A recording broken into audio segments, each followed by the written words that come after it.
Orenlang zal ik te wachten, met mijn één ding in mijn gedachten. Zou ik haar kunnen passeren, spookt het in make-up gerold. Maar ze leed niet met zijn chansen, nee, voor mij zag ik geen kansen. Maar wie ze vroeg wel ze met mij dansen, zakte ik als door de grond.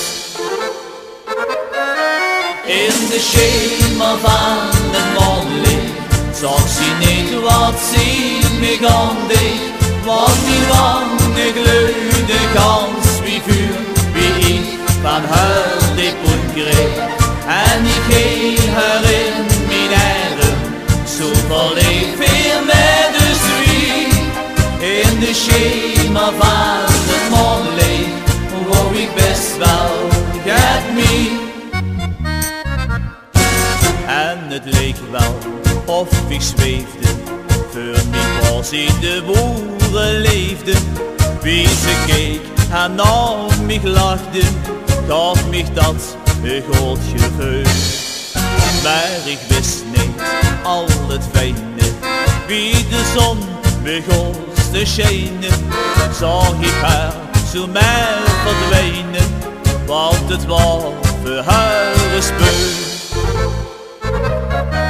In de schemer van het Maonleech zag ze niet wat ze me aan deed. Want mijn wangen gloeide gans wie vuur, wie ik van haar de poen kreeg. En ik hield haar in mijn arm, zo verleef veel met de zwier. In de schemer van het Maonleech wou ik best wel get me.